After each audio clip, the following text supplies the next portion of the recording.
wilayah kaum muslimin menaklukkannya, maka kaum muslimin berhadapan dengan pembahasan-pembahasan falsafah yang ada di daerah-daerah yang ditaklukkan itu. خب مسلمان ها دیدن که مثلا دانشمندان یهودی یا دانشمندان مسیحی یا دیگران وقتی باهاشون بحث میکنند و صحبت میکنن، اونها در دفاع از اعتقاداتشون از فلسفه استفاده میکنن. مسلمان ها هم علاقمند شدن به ماهیت فلسفه پی ببرن، شاید برای مسلمان ها هم مفید باشه. Umat Islam, kaum muslimin ketika berhadapan dengan orang-orang luar itu, yaitu orang-orang yang beragama Yahudi, Nasrani, mereka melihat mereka untuk membela agama mereka menggunakan falsafah. Dan ini satu hal yang istilahnya yang menarik bagi kaum muslimin pada masa itu, sehingga mereka memiliki ide untuk juga mengambil falsafah ini untuk membela i'tiqad Islam. اولین گروهی که با فلسفه سعی کرد آشنا بشه از متکلمان معتزله بودن. اونها بودن که سعی کردن با فلسفه آشنا بشن تا بتونن از فلسفه در مباحث کلامی خودشون استفاده بکنن. Kelompok yang pertama kali mengambil falsafah ini untuk menjadi penguat argumen-argumen mereka adalah kelompok Mu'tazilah. در این زمینه خلفای عباسی هم که کمککار معتزله شدن و تدریجاً کار ترجمه کتاب‌های فلسفی از اسکندریه و یونان و ایران و اینها شروع شد که به مدت 3 قرن کار ترجمه فلسفه در جهان اسلام به طول انجام. Pada masa Khalifah Abbasiyun, mereka mengambil penting masalah ini, pengenalan terhadap falsafah ini, dan menyokong pergerakan kelompok mutakallimin Mu'tazilah untuk menerjemahkan kitab-kitab yang dari Iran, Yunan, dan Iskandaria. Dalam masa 3 abad terjadi proses demikian, proses penterjemahan ini. خب با ترجمه فلسفه که اشاره کردیم و آشنا شدن مسلمان ها، تدریجاً دانش فلسفه اسلامی شکل میگیره. Dengan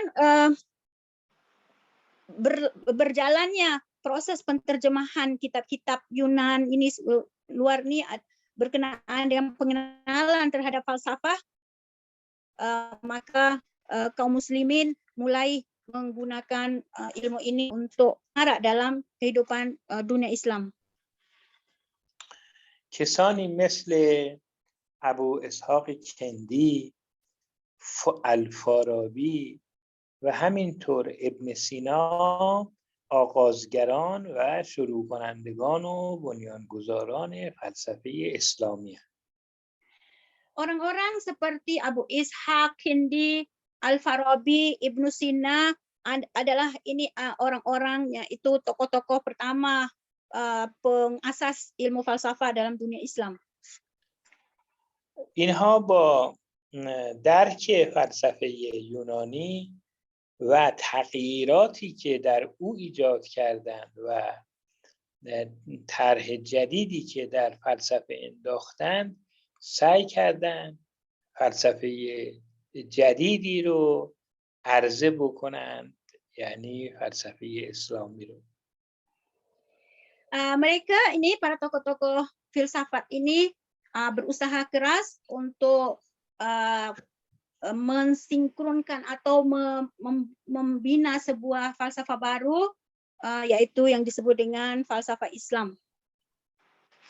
تغییرات خیلی زیادی رو در فلسفه دادن و مسائل خیلی جدیدی رو در فلسفه اسلامی مطرح کردن که اصلا تا قبل از اون مطرح نبود. Perubahan yang sangat besar, sangat signifikan yang dilakukan oleh para ulama-ulama kalam Islam, filsafat Islam ini terjadi dari falsafah luar, falsafah barat, falsafah di luar. Mereka menggali masalah-masalah baru yang sebelumnya pun tidak ada, sehingga menyebabkan perbedaan yang jauh, perkembangan yang dimiliki oleh falsafah Islam. اگر بخوایم به لحاظ تاریخی فلسفه اسلامی رو بررسی بکنیم، اولین فلسفه‌ای که برای مسلمان‌های به عنوان فلسفه اسلامی مطرح شد فلسفه مشاء بود. فلسفه مشاء که شخصیت‌های مهمش هستند کندی و فارابی و ابن سینا.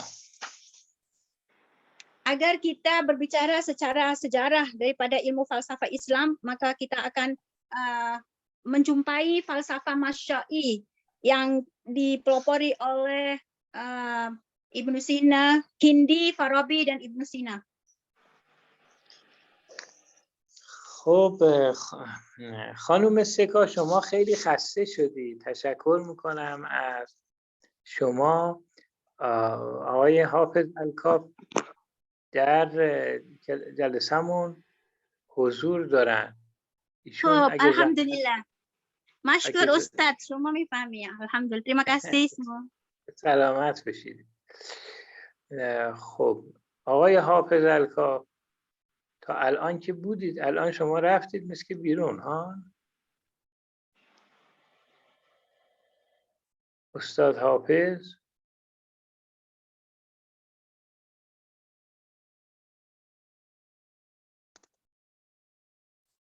خب آقای عبید عبدالله، خانم سخا، مثل این که آقای حافظ مثل که خارج شدن. مثل این که آقای عبید عبدالله یه سوالی دارن. اگر شما زحمت بکشید سوالشون رو مطرح کنن، ترجمه کنید خوبه. خب میبینم.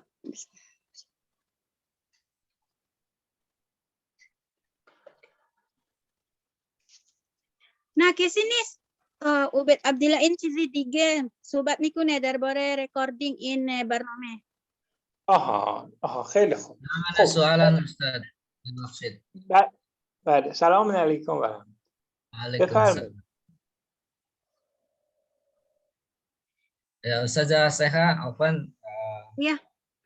Ada pertanyaan, soalan pengaruh filsafat Barat Yunani khususnya terhadap dunia Islam sangat kuat sekali, dan ya kita mungkin sudah begitu cukup paham dengan karakter dan ya karakter filsafat Yunani. Ya.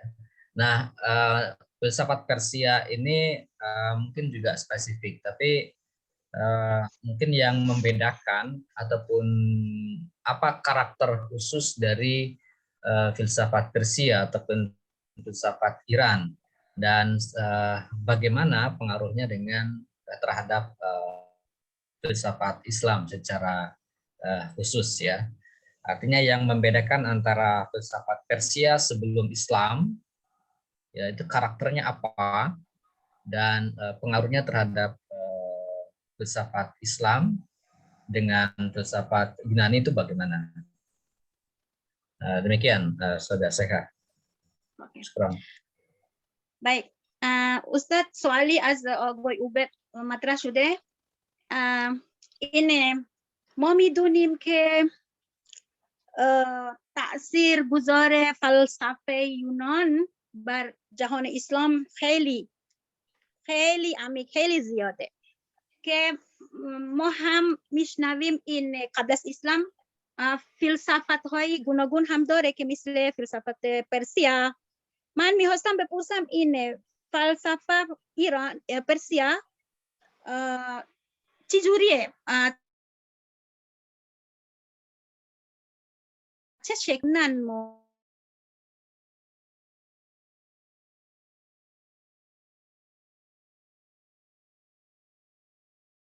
یونان هم مطرح است.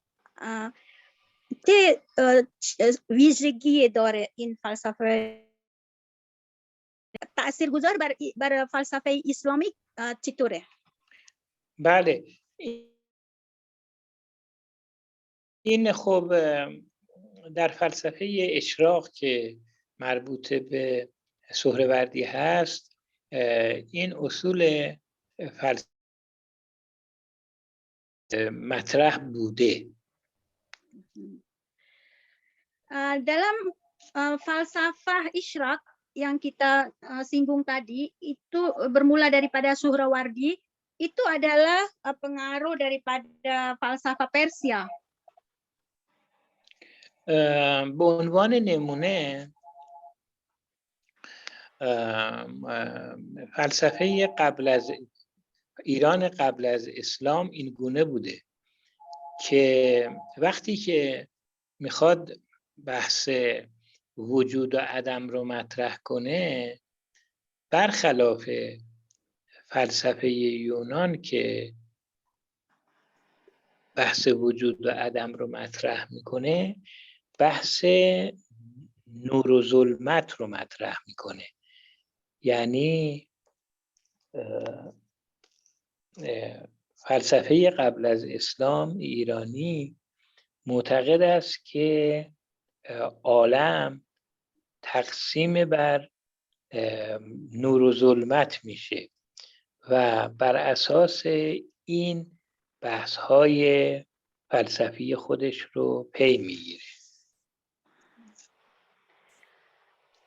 Pembahasan falsafah sebelum Islam di kalangan masyarakat Persia itu contohnya pembahasan mengenai alam, membagi dua alam semesta ini kepada cahaya dan kegelapan.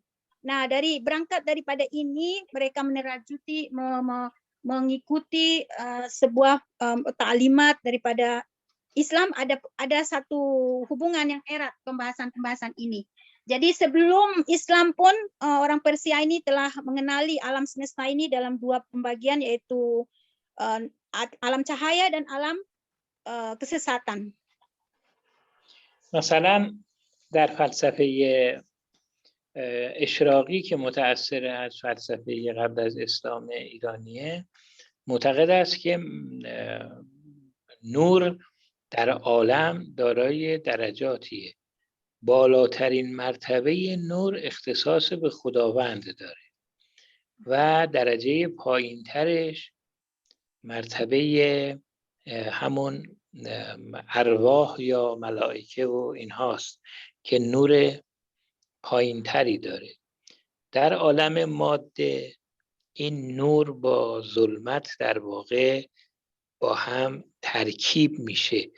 درجات هستی رو با نور و ظلمت نشون میده و تنظیم میکنه. Falsafah Persia sebelum Islam dan ada pengaruh besar dalam falsafah Isyraqi, dalam falsafah Islam, itu mereka memiliki satu pandangan tadi terhadap dunia alam ini adalah ada cahaya, ada alam cahaya dan alam kegelapan. Jadi alam cahaya ini juga berderajat. Jadi ada alam nur yang tinggi, yaitu Allah Subhanahu wa Tuhan, yaitu memiliki martabat yang cahaya yang tinggi, kemudian diikuti oleh cahaya-cahaya yang rendah seperti arwah, malaikat, dan kemudian berkenaan dengan material, di situ ada kegelapan, namun dalam alam material ini ada percampuran, ada nur dan kegelapan. Jadi pembahasannya sedemikian terus berjalan sehingga bisa menemukan pembahasan-pembahasan yang ada dalam Islam.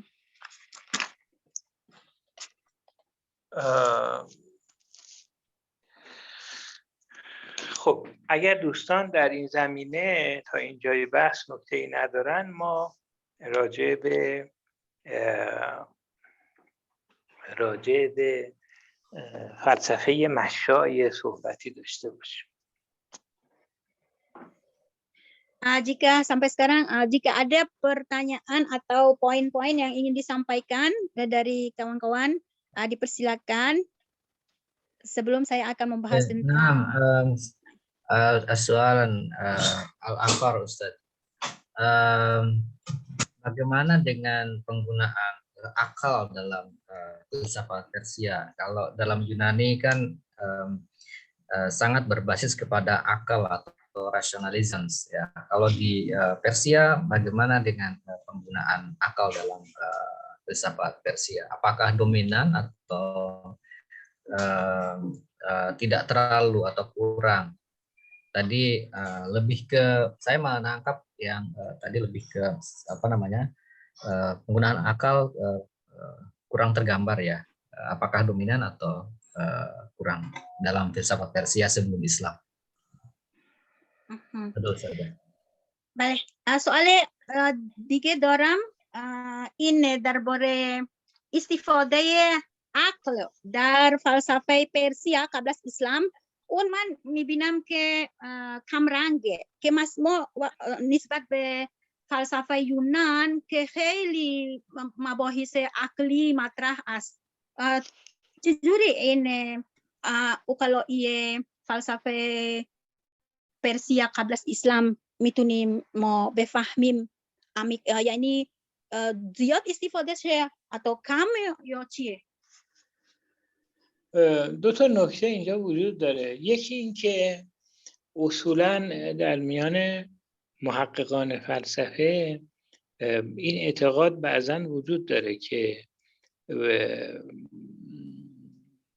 خود فلسفه قبل از اسلام در ایران اون منتقل شده به یونان و یونانی ها از این فلسفه برای رشد خودشون استفاده کردن.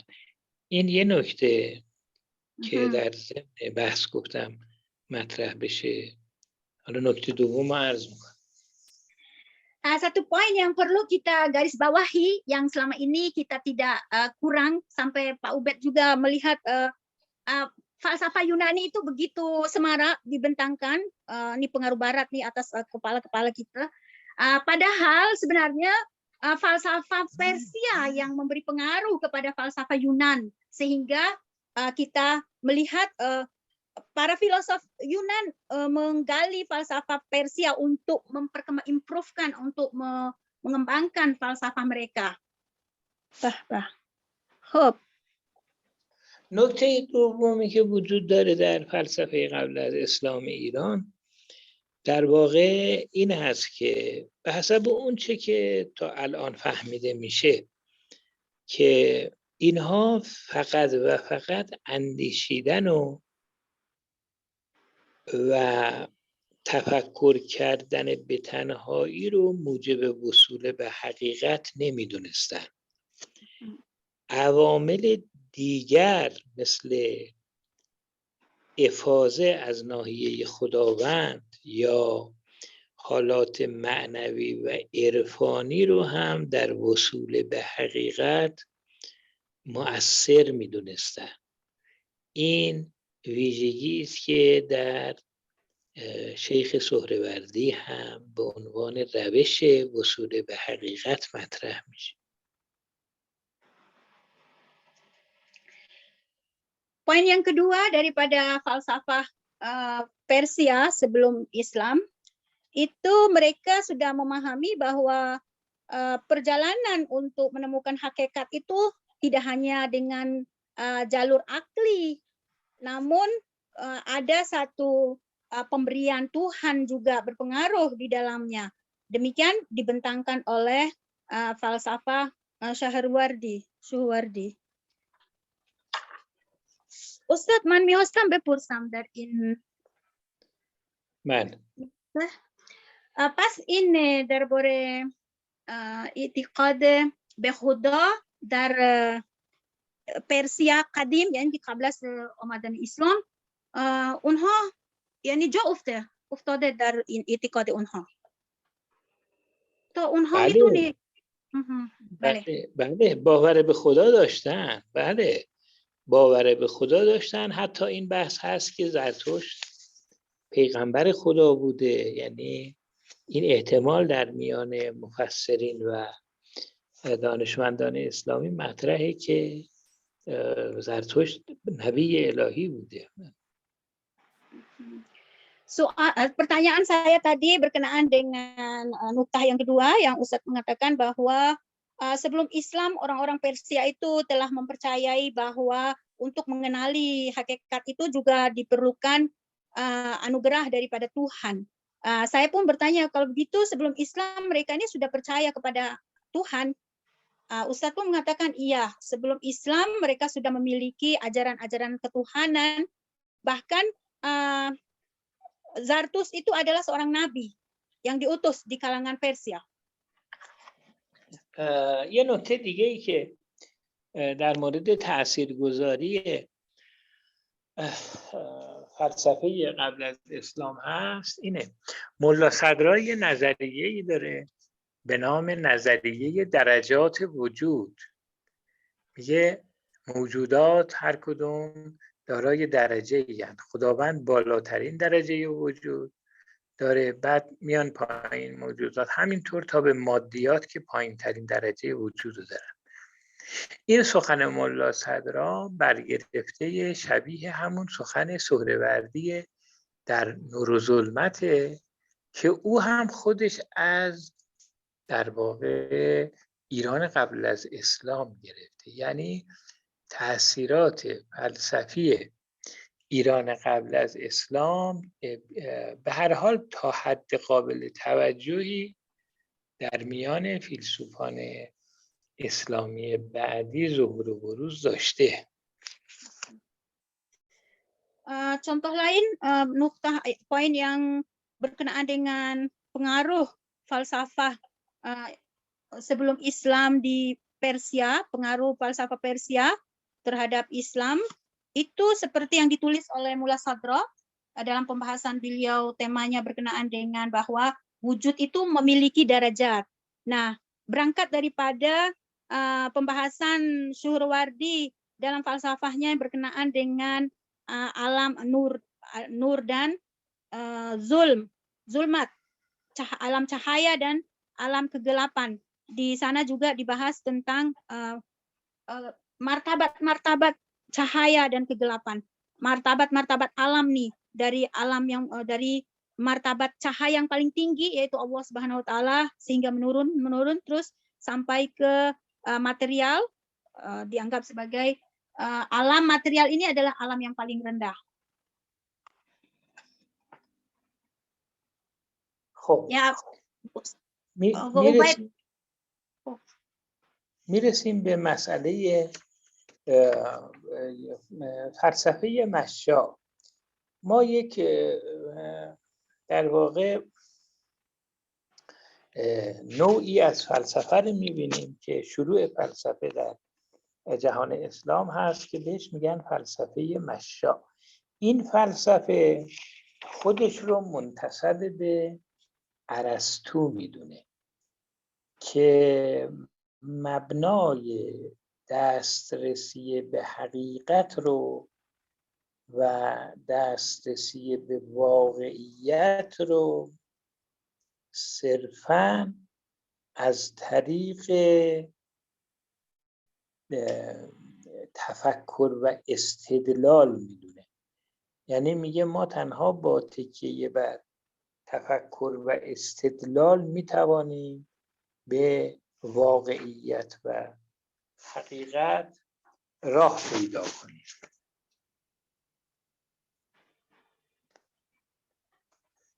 Dalam pembahasan tentang falsafah masya ini yang dikenal, dia dinisbatkan kepada Aristu selama ini, di mana menyatakan bahwa untuk mencapai hakikat itu dengan melalui istidlal atau argumen akli saja.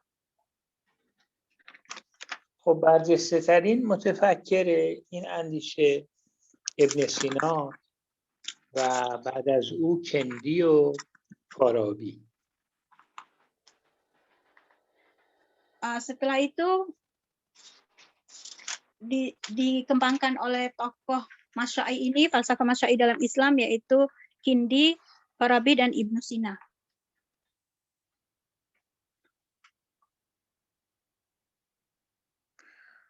البته این ابن سینا و همینطور فارابی درسته که از ارسطو استفاده زیادی کردن، اما در کنار اون از فیلسوفان نو افلاطونی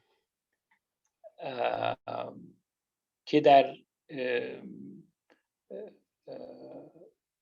اسکندریه و برخی جاهای دیگه بودن هم اینها از اندیشه های اونا استفاده کردن. Yang jelas Ibnu Sina, demikian juga Farabi telah banyak menggunakan falsafah Aristo ini, namun yang banyak lagi digunakan oleh mereka adalah falsafah Nu Aflatuni yang di Korea dan tempat lain. یک اندیشمندی است به نام پلوتنیوس. این شخصیت در اسکندریه بوده و دیدگاه‌های در واقع افلاطونی رو داشته با تفاوت‌هایی و ابن سینا تحت تاثیر اون هم بوده، فارابی تحت تاثیر اون بوده. Salah satu contohnya seorang ilmuwan filsuf yang bernama Plotinus di Iskandaria. Dia ini sangat memberi pengaruh terhadap Ibnu Sina, Farabi, dan filosof Islam. خب حالا به شخصیت کندی که ما میرسیم، این اولین فیلسوف یعقوب کندی، ایشون معروف به فیلسوف العرب بوده که تحت تأثیر معتزلی ها و با استفاده از اندیشه های فلسفی سعی میکنه شروع کننده فلسفه اسلامی باشه. Seorang ilmuwan Islam yang bernama Abu Yusuf Kindi, Abu Yusuf Ya'qub Kindi dikenal sebagai filsuf Arab. Dia berusaha untuk memulai pembahasan falsafah Islami. البته ایشون نتونست سیستم فلسفه اسلامی رو ایجاد کنه. بعداً فارابی این کار رو کرد. اما در این حال کارهای مهمی رو در امر فلسفه انجام داد.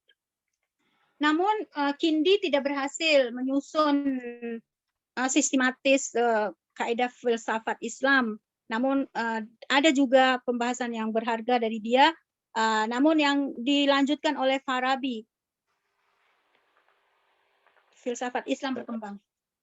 کاری که کندی کرد این بود که در مقابل اصطلاحات فلسفی یونانی کاری که کرد این بود که اولا به تعریف دقیق این مفاهیم پرداخت و بعدم کلمات و واژه‌های عربی مناسب رو برای این کلمات ایجاد کرد و ابداع کرد.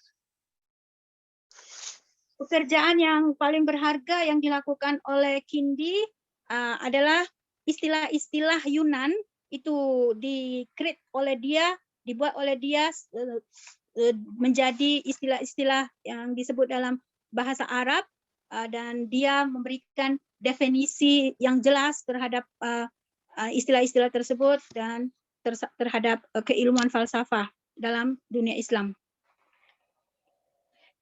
بعد از ایشون فارابی هست که در واقع در میان دانشمندان مسلمان او رو بهش میگن معلم ثانی.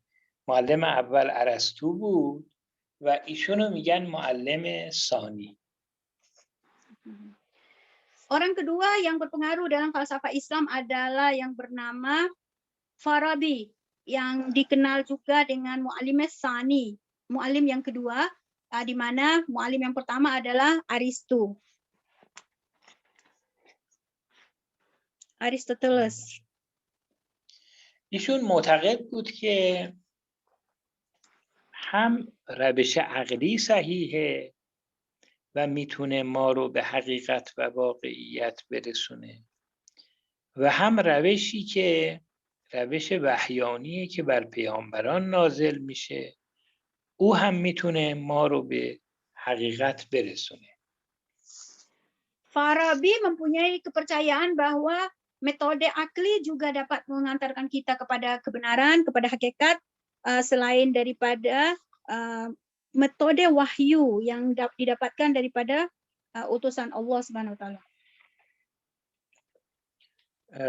اون معتقد بود که جبرائیل به عنوان فرشته الهی یا فرشته وحی همانطوری که بر پیامبر ما وحی رو نازل میکنه بر فیلسوف هم از طریق عقلش الهامات الهی رو وارد میکنه و هر دوی اینها به یک حقیقت دست پیدا میکنه.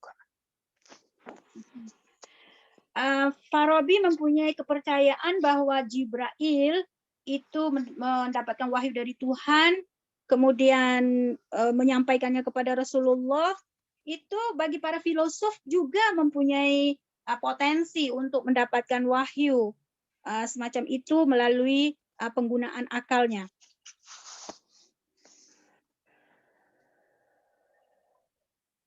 فارابی ابتکارات و ابداعاتی هم در فلسفه داره که به همین سبب موجب میشه که ایشون سیستم جدیدی رو برای فلسفه اسلامی طراحی کنه.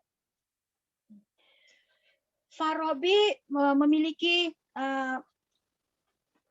kemampuan atau dia telah membuat satu sistem metode baru dalam falsafah dan memunculkan satu falsafah baru dalam dunia.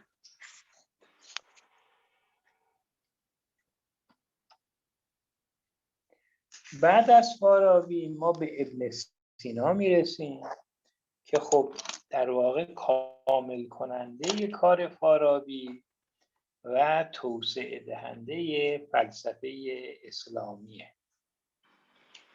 Setelah Farabi kita beralih ke Ibnu Sina sebagai seorang yang telah menyempurnakan apa yang telah ditemukan oleh Farabi dan mencetuskan falsafah Islam yang sempurna, yang lebih sempurna. مثلا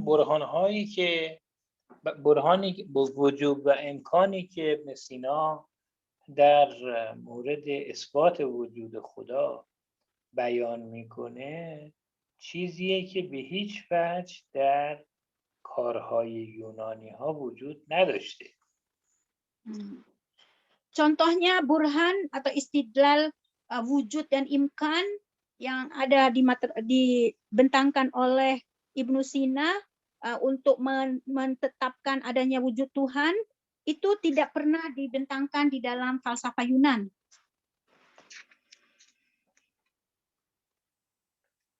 برهان ارسطو در مورد خداوند بسیار برهان ضعیف و محدودیه، اما برهان ابن سینا و یا فارابی بسیار برهانهای با اهمیت. Istidlal atau argumen yang dibentangkan oleh Aristo itu sangat lemah berkenaan dengan untuk menetapkan adanya Tuhan. Tetapi istidlal yang dibentangkan oleh Farabi dan Ibnu Sina memiliki lebih kuat daripada apa yang dibentangkan oleh Aristo.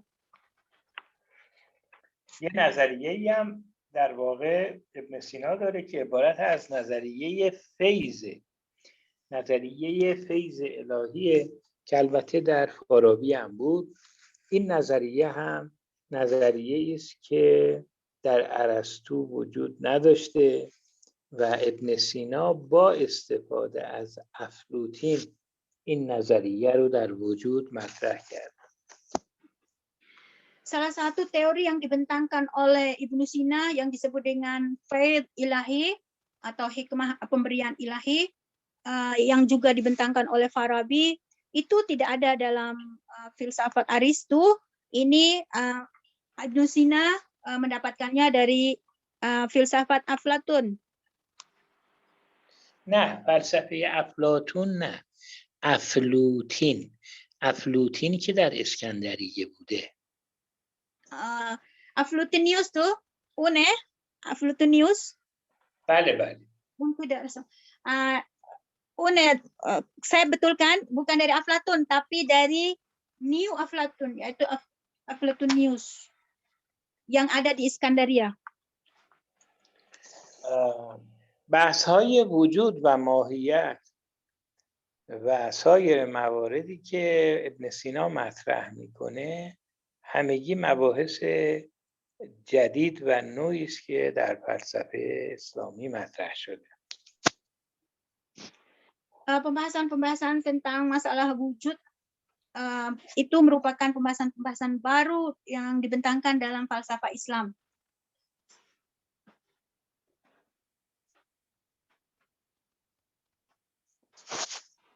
به هر حال ابن سینا در واقع بزرگترین شخصیت فلسفی در مکتب فلسفه مشائی پروپاتیک فیلسوفیه.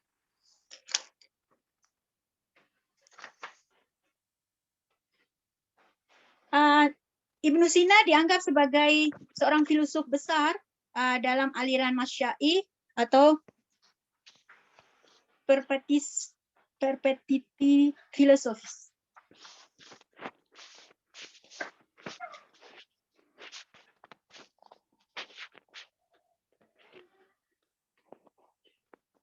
من این اسم پروپاتیک رو بیارم.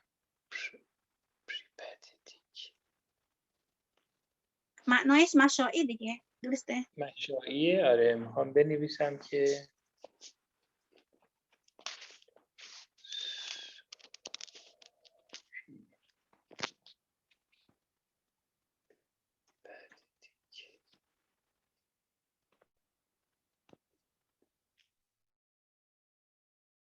بله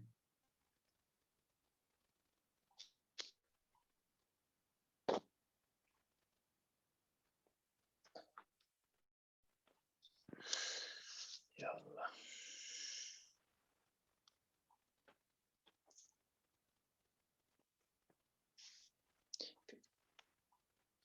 پریپاتیک اسکول فرستادم، من نوشتم توی چت.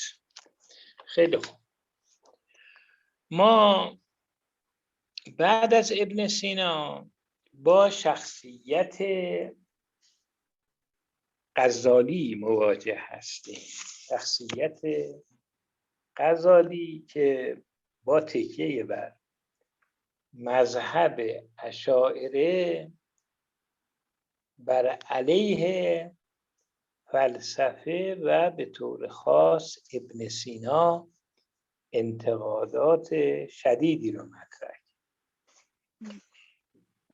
Setelah kita membahas tentang Ibnu Sina, kita akan menjelajahi pribadi Ghazali sebagai seorang filosof.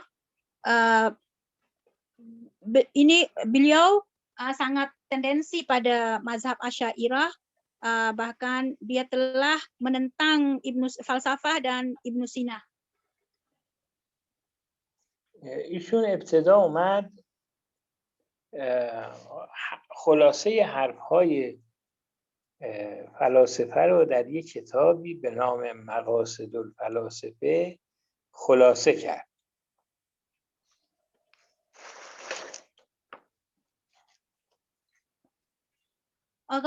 Imam Ghazali datang dengan mengkhulasahkan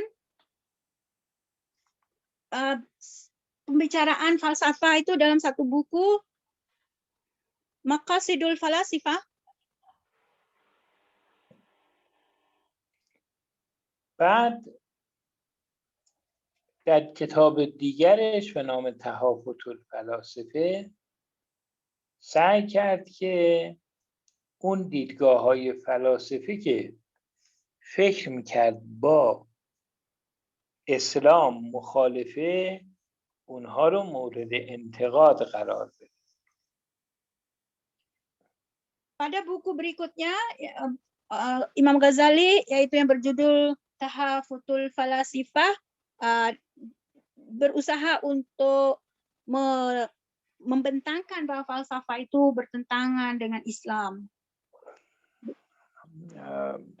غزالی به خاطر موقعیتی که در جهان اهل سنت داشت موجب شد که فلسفه در جهان اسلام تضعیف بشه.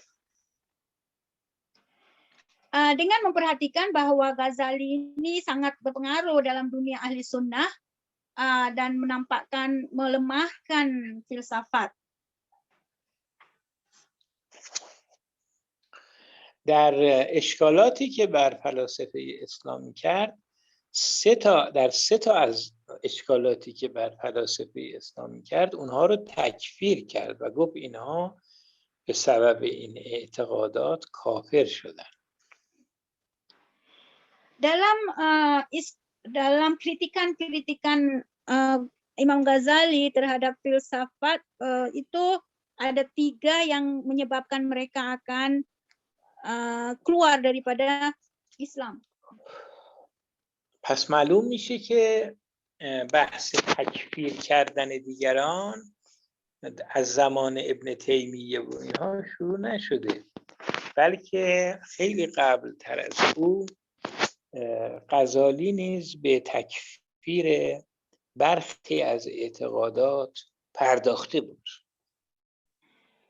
Dengan demikian, masalah pengkafiran kepada Muslim yang lain itu sudah terjadi bukan hanya pada masa Ibnu Taimiyah, tetapi jauh lagi lebih ke belakang, yaitu pada masa Ghazali telah membentangkan pentakfiran terhadap akidah yang orang lain. بعد از غزالی ما با شخصیت فخرالدین رازی که او هم از متکلمان بزرگ اشعری بود مواجه هستیم.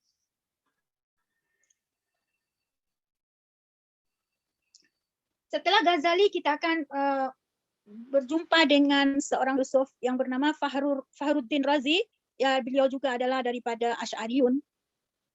کتاب‌های مهمی نوشت و در اونجاها مباحث فلسفی رو مطرح کرد.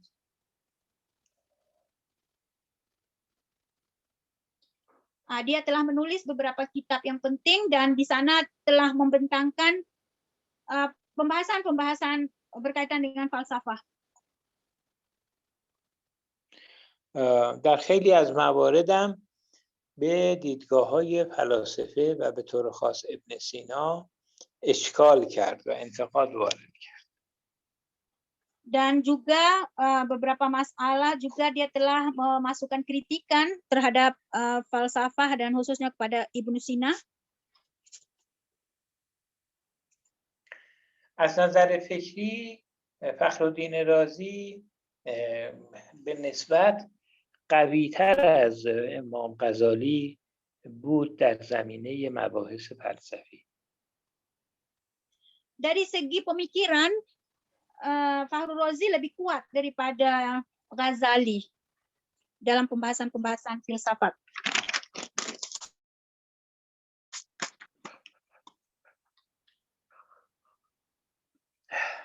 در مقابل غزالی یکی از فیلسوفانی که سعی کرد جواب غزالی رو در نقد فلاسفه بده ابن رشد هست که در مغرب اسلامی به عنوان یک فیلسوف مهم مطرح بود. Dalam berhadapan dengan Ghazali ada seorang filosof Islam yang bernama Ibn Rushd, yang beliau berasal dari Maghrib Islami. Dia seorang filsafat yang juga memiliki pandangan-pandangan yang penting. کتابی که در نقد غزالی نوشت به نام تهافت و تهافت بود. Beliau telah menulis sebuah kitab untuk menandingi kitabnya Tahafutul Falasifahnya Ghazali, yaitu Tahafut Tahafut.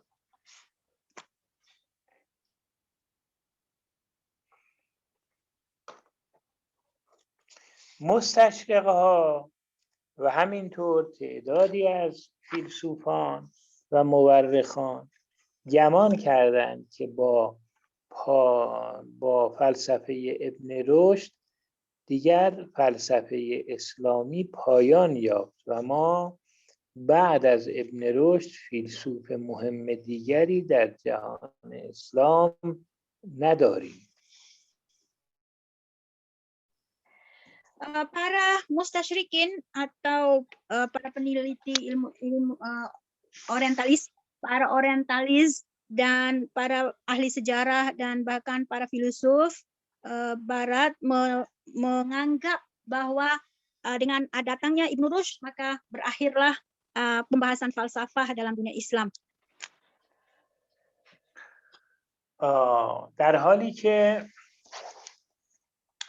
در جهان اسلام فلسفه اسلامی ادامه پیدا میکنه با فلسفه اشراق که توسط سهروردی بنیانگذاری شد. Padahal di dunia Islam terbangkit satu falsafah yang disebut dengan falsafah isyraq yang dibawa oleh Suhrawardi. سهروردی که عمر زیادی هم نکرد، 38 سال بیشتر عمر نکرد، در زندان حلب تحت تأثیر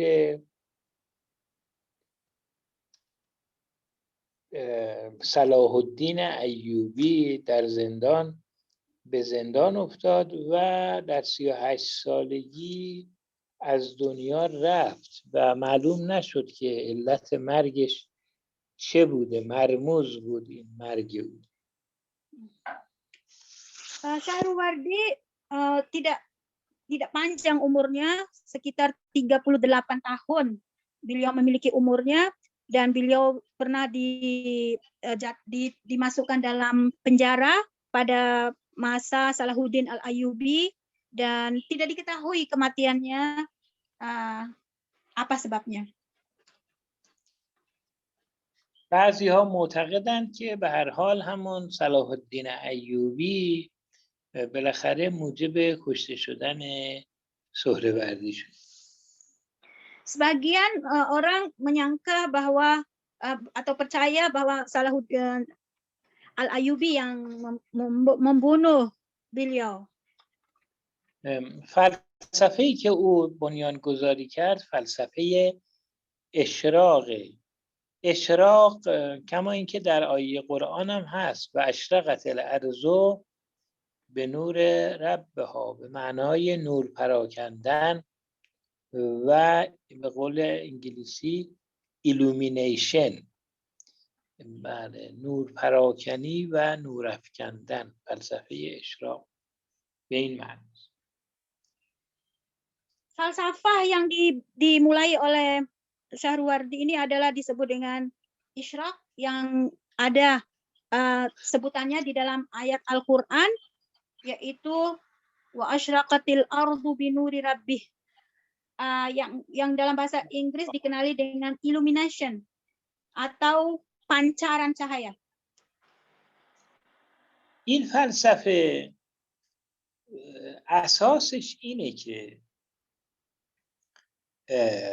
انوار عقلی، نورهای عقلی بر روح و نفس حکیم و فیلسوف تجلی پیدا میکنه و این فرد از طریق تصفیه کردن خود و تهذیب نفسش میتونه به اون انوار راه پیدا کنه.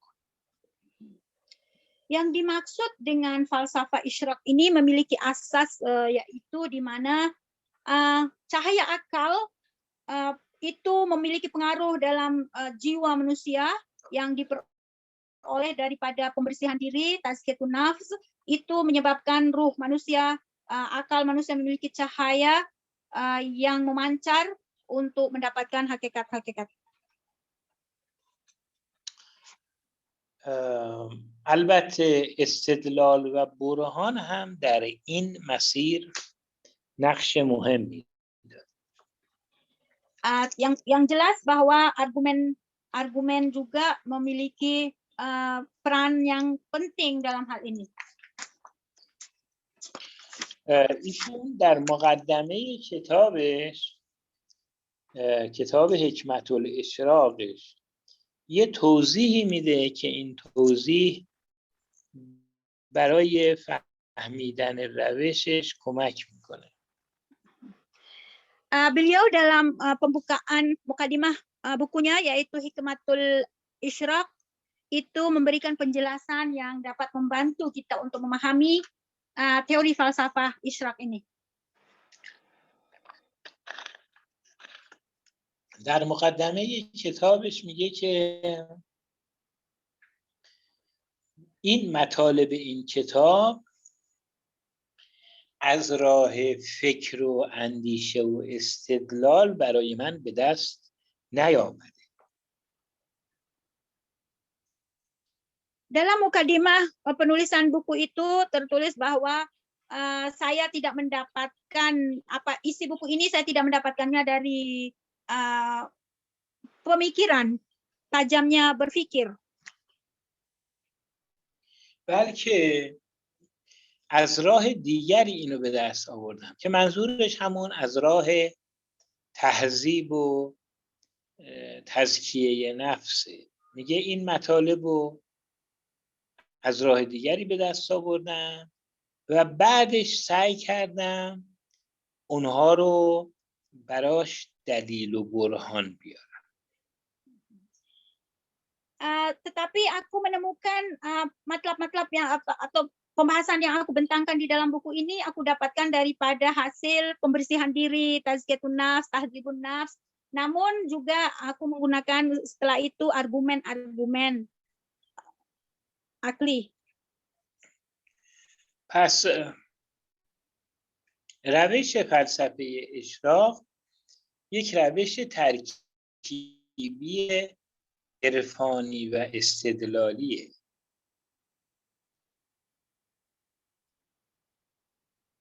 بله، گرهانی؟ یک روش عرفانی و استدلالی. Jadi metode yang digunakan dalam falsafah isyraq ini adalah kesatuan daripada metode irfan dan akli.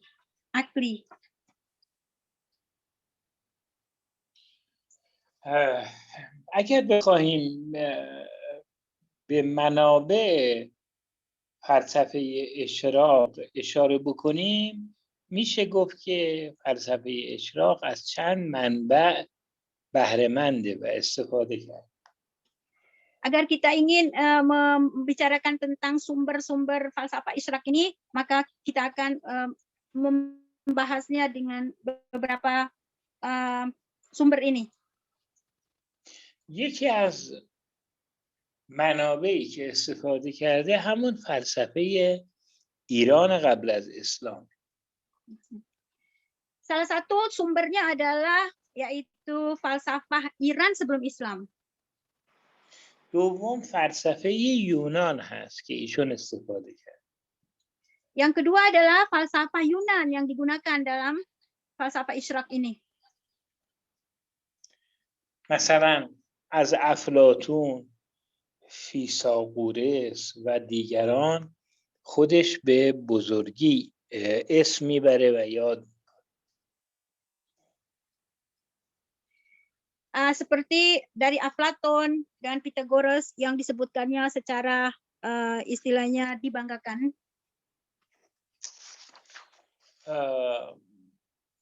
از عرفان اسلامی هم او استفاده کرده. Yang ketiga sumbernya adalah irfan Islam, juga digunakan dalam falsafah isyraq ini. از قرآن مجید و روایات هم استفاده کرد. Bahkan juga menggunakan sumbernya adalah Al-Quran dan riwayat. از فلسفه مشاع هم استفاده کرده. در بعضی جاها حتی اصول فلسفه مشاع رو هم قبول داره. Bahkan juga menjadikan sumber yaitu falsafah masya'i, bahkan beberapa usul falsafah masya'i digunakan dalam falsafah isyraq ini.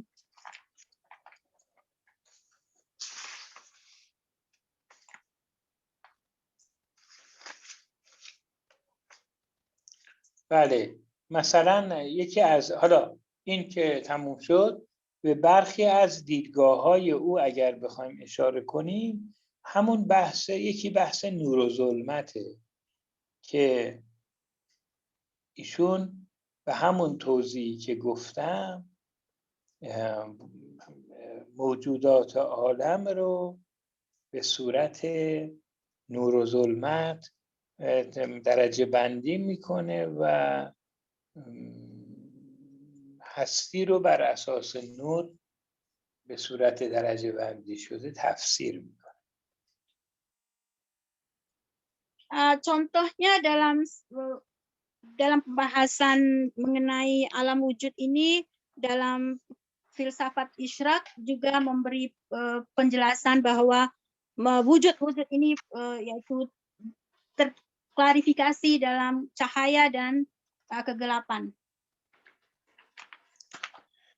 خب تا اینجا ما این فلسفه مشاع و اشراق رو توضیح دادیم. الان میرسیم به حکمت متعالیه که متعلق به صدرالدین شیرازی یا ملا صدراست.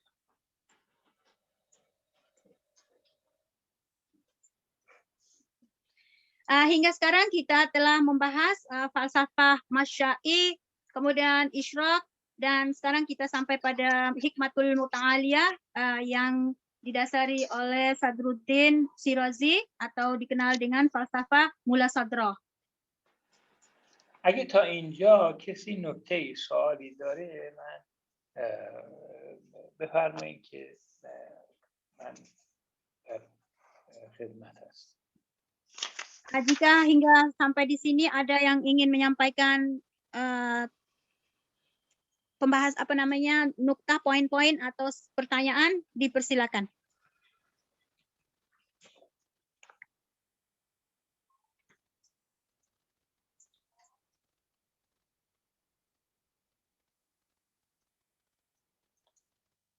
خب در مورد حکمت متعالیه یا فلسفه ملا صدرا ما میدانیم که این مکتب فلسفی در مراکز علمی اصفهان و شیراز در دوره پادشاهان صفوی در ایران بنیانگذاری شد.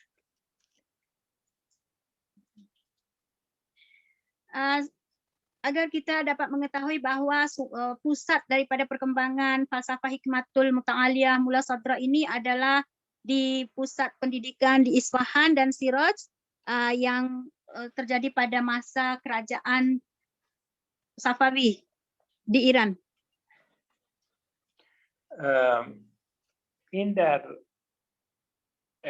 این دوره تأسیس شد. البته بعدها در دوره های بعدی این فلسفه در ایران و مناطق اطراف ایران گسترش پیدا کرد. Pada permulaan pembentukannya itu di sini, yaitu tadi disebutkan, yang pada akhirnya juga berkembang luas ke tempat-tempat lain. و بنابراین این حرف که مستشرقین و عده‌ای از مورخان فلسفه معتقد بودن فلسفه پس از ابن رشد دیگه در جهان اسلام قدرتی پیدا نکرد، حرف نادرستیه، چرا که این فلسفه ملا صدرا با ادامه دهنده فلسفه های قبلی بود و تا به امروز هم که هست همچنان چراغش روشنه. Dengan adanya pembuktian bahwa adanya muncul falsafah hikmatul muta'aliyah ini menolak atau membuktikan bahwa salahnya prediksi orientalis atau para ahli tarikh, ahli sejarah yang menyatakan bahwa setelah Ibnu Rushd maka berakhirlah filsafat Islam. Ternyata tidak demikian, malah muncul satu falsafah yang membuka kembali atau menerangi kembali falsafah Islam.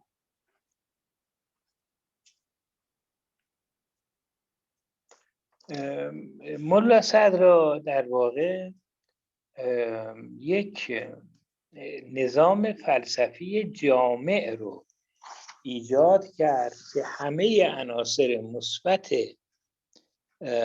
نظام‌های فلسفی قبلی و عرفان در گذشته و کلام رو همه اینها رو با هم داشت. Malah Mula Sadra telah pada hakikatnya telah menyusun sebuah falsafah yang komprehensif, yang lengkap, yang memuat pembahasan-pembahasan falsafah yang sebelumnya dan sesudahnya, pembahasan falsafah bahkan irfani dan secara kalami telah mencakupi semua. هم از اندیشه های ابن سینا و فارابی و اینها استفاده کرد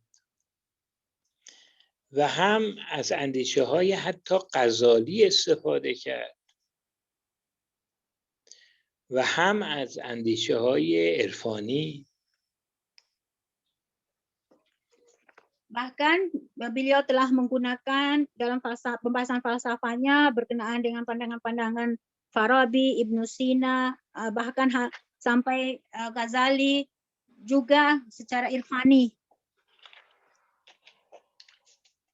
چون که قبل از ملا صدرا ابن عربی، محی الدین عربی نظام عرفان نظری رو شروع کرده بود و این عرفان نظری که او طراحی کرده بود عناصر خیلی عمیقی داشت.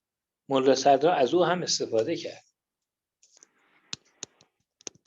Pada pembahasan irfani nadarinya Muhyiddin Arabi itu telah dibentangkan juga, namun Mula Sadra secara mendalam lagi telah membahasnya. خب فلسفه اشراق هم که در گذشته قبل از ملا صدرا بود، ملا صدرا از اون هم استفاده کرد و خیلی به اون فلسفه توجه داشت. Demikian juga falsafah Isyraq yang hadir sebelum Mula Sadra juga digunakan oleh Mula Sadra dalam falsafahnya. دیدگاه متکلمان رو هم حالا اما از متکلمان اهل سنت یا متکلمان شیعه به اونها هم توجه داشت. Juga Mula Sadra telah memperhatikan pandangan-pandangan mutakallim baik daripada ahli sunnah ataupun dari Syiah. به قرآن کریم، آیات قرآن کریم و همینطور روایاتی که از طریق پیغمبر خدا صلی الله علیه و آله و سلم و ائمه علیهم السلام مطرح شده بود، به اونها هم توجه داشت. Demikian juga Mula Sadra memperhatikan ayat-ayat Qur'anul Karim dan demikian juga riwayat-riwayat daripada Rasulullah SAW dan demikian juga riwayat-riwayat para a'imah juga beliau telah memperhatikannya dalam falsafah beliau. و سعی کرد برای اون ادعاهای عرفانی که مثلا ابن عربی یا دیگران مطرح کرده بودن، برای اونها استدلال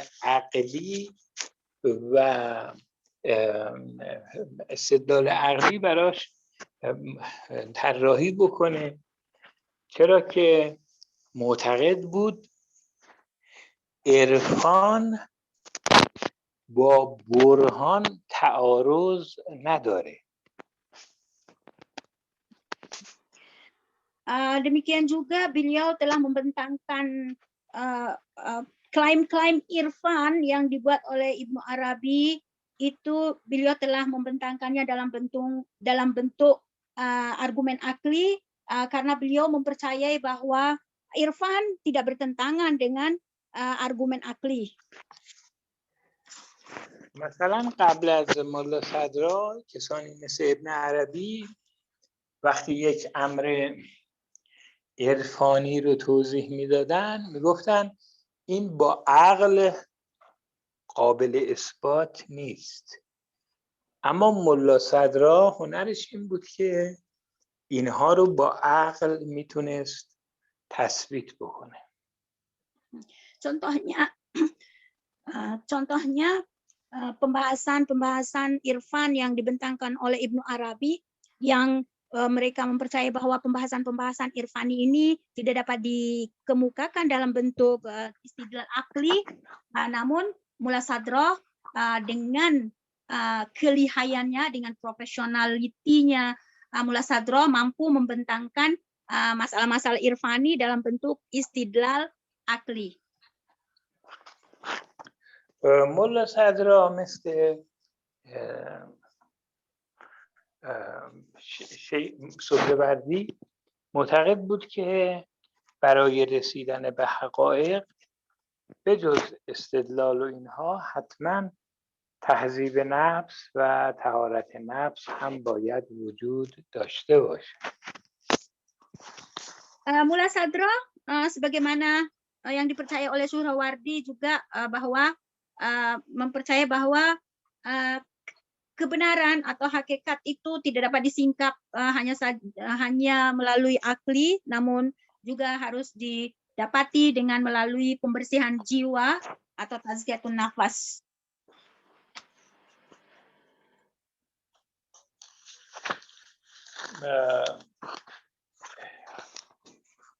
مولانا صدرا خب کتاب‌های زیادی داره. مهمترین کتابش کتابی هست به نام الحکمة المتعالیه فی الاسفار العقلیة الاربعه.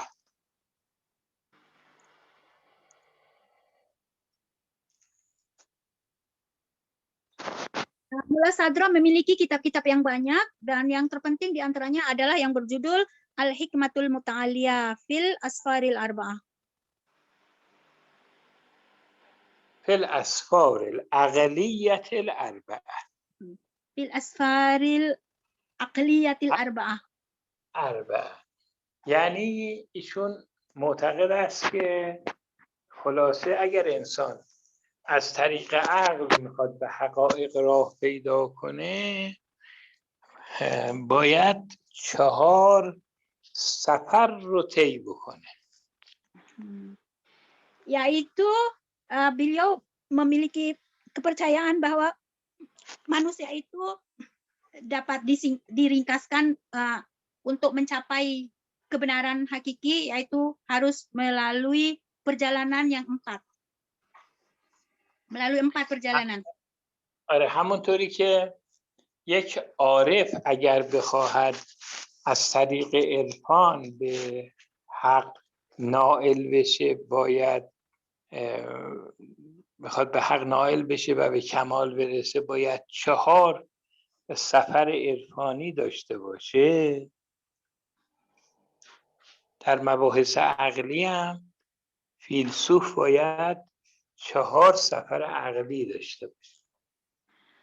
Sama seperti seorang arif yang ingin mencapai hakikat, itu harus melalui 4 perjalanan irfani. Demikian juga seorang filosof juga mesti menempuh 4 perjalanan filosofis ini.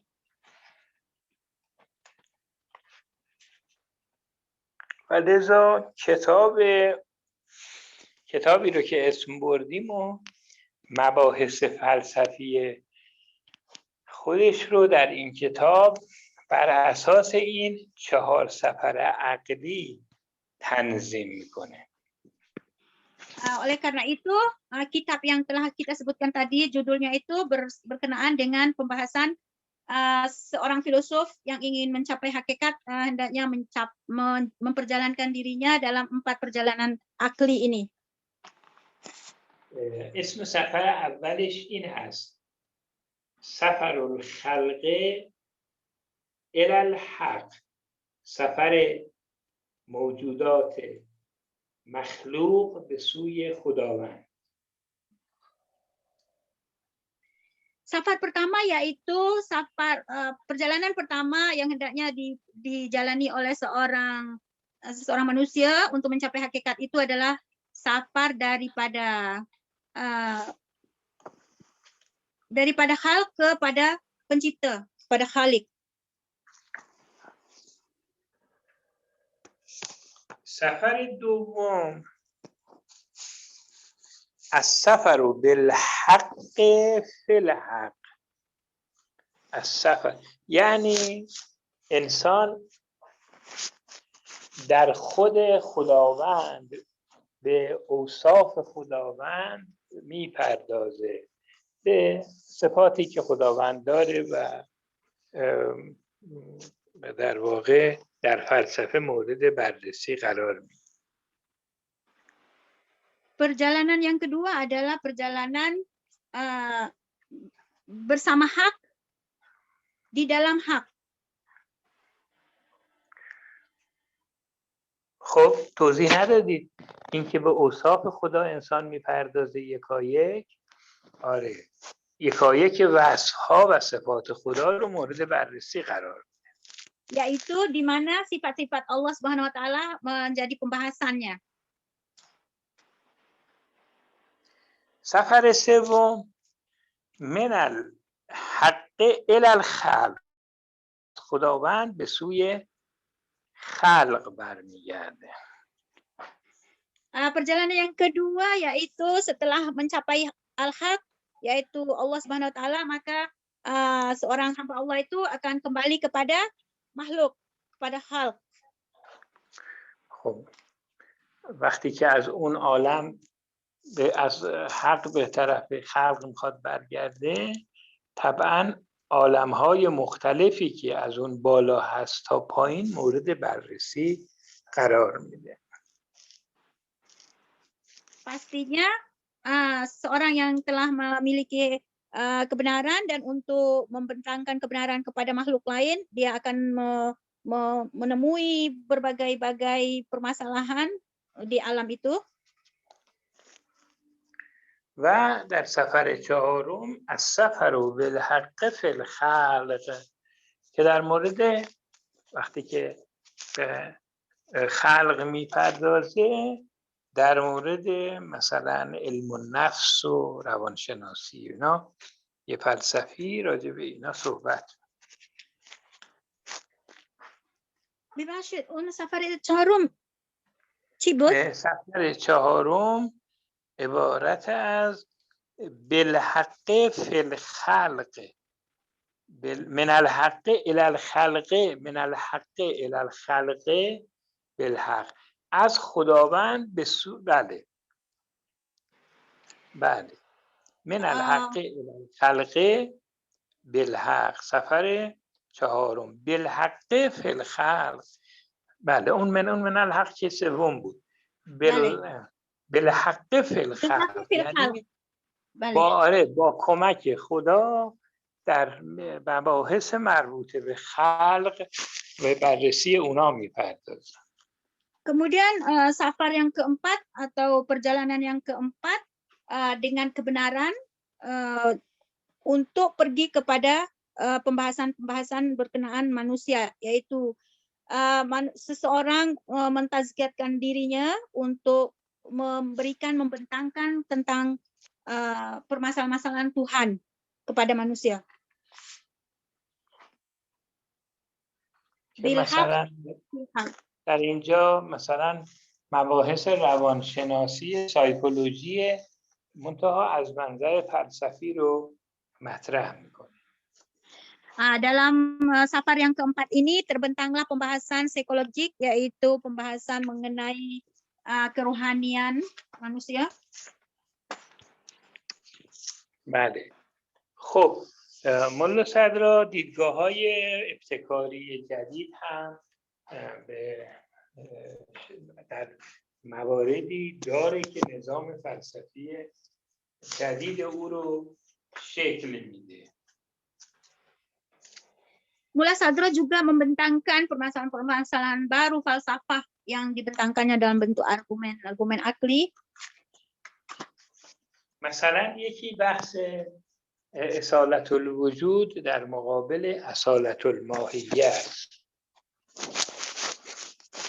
Contohnya seperti isolatul wujud di hadapan keyakinan yang dulu yang menyatakan isolatul mahiyat.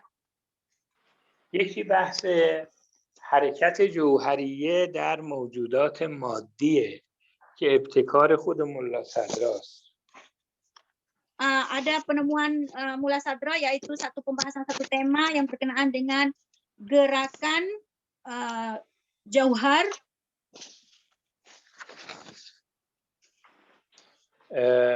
یکی از دیدگاه‌های دیگری که ملا صدرا داره این است که روح انسان اگرچه در ابتدا که پدید میاد و به صورت جنینه مادیه، اما این روح تدریجاً معنوی میشه و غیر مادی میشه. Pandangan Mula Sadra juga berkenaan dengan ruh manusia, sekalipun ruh manusia itu pada permulaannya itu berkaitan dengan material, tetapi akan berkembang terus akan memiliki ruh yang bersifat ketuhanan. حالا دیدگاه‌های دیگری هم البته ایشون داره که چون فرصت نیست دیگه ما به همین مقدار اکتفا. Beliau memiliki pandangan-pandangan yang lain juga, namun dikarenakan waktu kita terbatas, maka kita cukupkan sekian. این فلسفه ملا صدرا همچنان ادامه پیدا کرده تا امروز و با استفاده از اون فیلسوفان اسلامی میتونن در واقع در مباحث فلسفی امروز شرکت بکنند و راجع به موضوعات بحث کنند. Filsafat Mula Sadra ini hingga sekarang sangat semarak dibahas dan kaum muslimin diharapkan untuk mengembangkan pembahasan-pembahasan falsafahnya Mula Sadra ini. کسانی مثل علامه طباطبایی، شهید مرتضی مطهری و دیگران ادامه دهنده های راه اوان و فلسفه ملا صدرا رو به شکل نو و امروزی مطرح saksi atau pribadi-pribadi seperti Ayatullah Mulla Tabatabai, Syahid Mutahari, beliau-beliau ini adalah pelanjut pemikiran Mula Sadra dan membentangkannya secara kontemporeri. خب این آخرین جلسه بحث ما بود و دیگه طبعا این دوره به اتمام میرسه. Pembahasan kita hari ini adalah pembahasan yang terakhir dan sebagai akan mengakhiri perkuliahan kita pada periode ini. Terima kasih Ustaz. خواهش میکنم. خیلی ممنون، شما خیلی زحمت کشیدید. تشکر.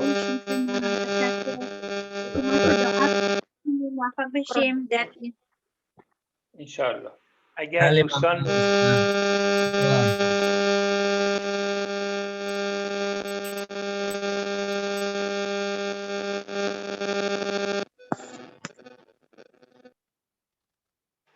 خب انشاءالله همگی دوستان موفق باشند و آرزوی سلامتیتون رو داریم و السلام علیکم و رحمت الله و برکاته. Syukur Ustaz. Diharapkan kepada semua kawan dilindungi oleh Allah Subhanahu wa taala dan sukses dalam semua urusan. Assalamualaikum warahmatullahi wabarakatuh. خدا حافظ. خدا حافظ Ustaz. خدا نگهدار استاد هستن باشید. خیلی ممنون. از شما تشکر.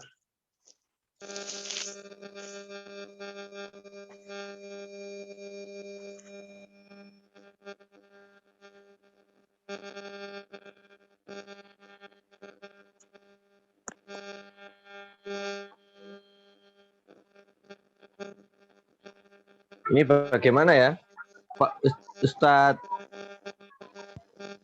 Abdinya? Kalau nggak bisa Zoom.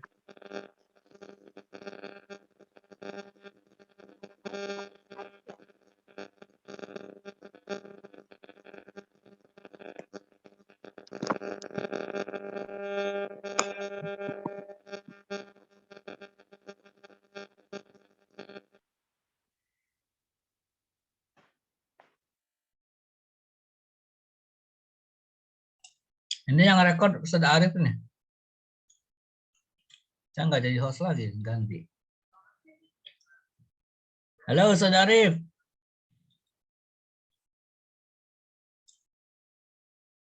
Gimana Ustaz Abdi ini?